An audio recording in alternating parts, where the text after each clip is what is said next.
Welcome. आज के इस एक्सप्लेनर में हम सीधे एक काफी चैलेंजिंग इंजीनियरिंग एग्जाम पेपर के अंदर उतरने वाले हैं। हम इन कॉम्प्लेक्स मैथ्स के सवालों को बिल्कुल क्रिस्टल क्लियर और लॉजिकल पहेलियों में बदल देंगे, जिन्हें सॉल्व करने में मजा आएगा। पहली नजर में एग्जाम के सवालों से भरा ये पूरा पन्ना देखकर थोड़ा डर लग सकता है। बिल्कुल टेंस टेक्स्ट, ढेर सारी इक्वेशंस, लेकिन कोई टेंशन नहीं है। हम इसे सिस्टमैटिक तरीके से स्टेप बाय स्टेप डिकोड करेंगे। तो ये रहा हमारा आज का रोड मैप। हम 5 सेक्शंस कवर करेंगे, कॉन्सेप्चुअल स्टार्टर्स से शुरू करके स्टैटिस्टिक्स और कंटीन्यूअस प्रोबेबिलिटी से होते हुए पॉइजन डिस्ट्रीब्यूशन और लास्ट में कॉम्प्लेक्स कंडीशनल प्रोबेबिलिटी तक जाएंगे। चलिए शुरू करते हैं। सेक्शन 1 कॉन्सेप्चुअल स्टार्टर्स, और यहां हमारा फोकस है हाइपोथेसिस टेस्टिंग पर। शुरुआत करते हैं इस पन्ने के सबसे कम कैलकुलेशन वाले सवाल से, यानी क्वेश्चन 101। ये सवाल बेसिकली स्टैटिस्टिकल एरर्स के हमारी फंडामेंटल समझ को टेस्ट करता है। यहाँ 4 ऑप्शंस दिए गए हैं और हमें टाइप 2 एरर की एग्जैक्ट डेफिनेशन पहचाननी है। अब अगर हम डेफिनेशन को याद करें तो टाइप 2 एरर तब होता है जब हम गलती से एक फॉल्स नल हाइपोथेसिस को एक्सेप्ट कर लेते हैं, जबकि लॉजिकली उसे रिजेक्ट किया जाना चाहिए था। तो बस इसी डेफिनेशन के हिसाब से ऑप्शन ए बिल्कुल करेक्ट आंसर है। काफी आसान था ना? अब बढ़ते हैं सेक्शन 2 की तरफ, स्टैटिस्टिक्स, और इसमें हम स्पॉट स्पीड्स का मीडियन निकालेंगे। क्वेश्चन 103 एक बहुत ही क्लासिक न्यूमेरिकल प्रॉब्लम है जिसमें सड़क पर गाड़ियों की ऑब्जर्व्ड स्पॉट स्पीड्स दी गई हैं। मीडियन स्पीड निकालने का स्टेप बाय स्टेप मेथड बड़ा सिंपल है। सबसे पहले सारा डेटा लोएस्ट से हाईएस्ट में सॉर्ट करें, फिर एग्जैक्ट बीच की वैल्यूज को आइडेंटिफाई करें और आखिर में उनका एवरेज निकाल लें। तो दिए गए नंबर्स को सॉर्ट करने के बाद, जो कि 32 से लेकर 79 तक हैं, हम देखते हैं कि हमारे पास टोटल 10 वैल्यूज हैं। इसका मतलब बीच में कोई एक नहीं बल्कि 2 वैल्यूज आएंगी। हमारी 5वीं और 6ठी वैल्यूज हैं 53 और 56 किलोमीटर्स प्रति घंटा। फाइनल स्टेप में बस इन दोनों नंबर्स का एवरेज निकालना है। 53 और 56 को जोड़कर 2 से डिवाइड करने पर हमें हमारी फाइनल मीडियन स्पीड मिलती है, जो है 54.5। सवाल में 1 डेसिमल एक्यूरेसी मांगी गई थी, तो ये एकदम परफेक्ट आंसर है।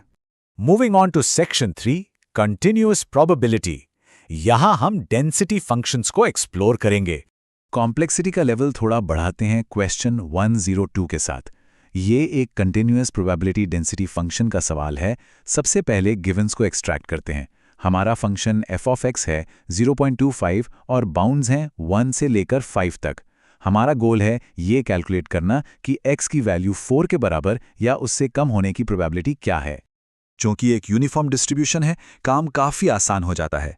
हमें बस कर्व के नीचे का एरिया निकालना है। इसके लिए हम सीधे अपने कांस्टेंट यानी 0.25 को अपनी नई बाउंडेड रेंज के डिफरेंस से मल्टीप्लाई कर सकते हैं। हमारी रेंज 1 से 4 तक है, तो डिफरेंस हुआ 4 - 1 मतलब 3। अब 0.25 को 3 से मल्टीप्लाई करने पे रिजल्ट आता है 0.75, और अगर इसे फ्रैक्शन में देखें तो ये क्लियरली 3/4 है।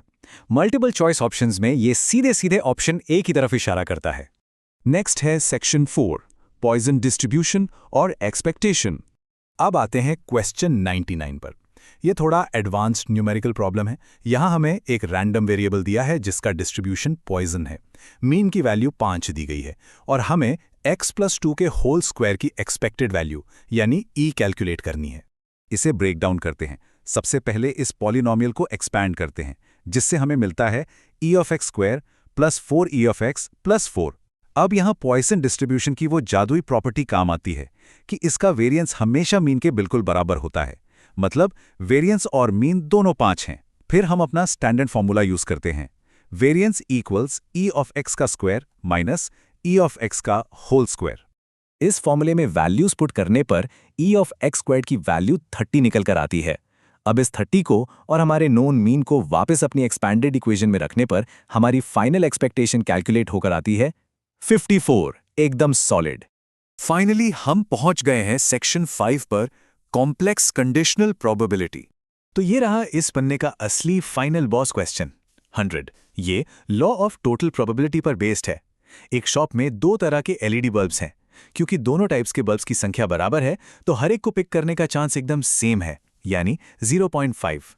लेकिन उनके 100 घंटे से ज्यादा सर्वाइव करने की प्रोबेबिलिटीज में बहुत बड़ा डिफरेंस है।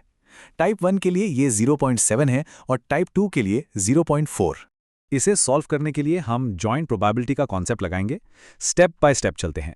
पहले टाइप 1 के सिलेक्शन चांस को उसके सर्वाइवल चांस से मल्टीप्लाई करेंगे, फिर टाइप 2 के लिए भी सेम यही प्रोसेस रिपीट करेंगे और लास्ट में इन दोनों रिजल्ट्स को आपस में जोड़ देंगे।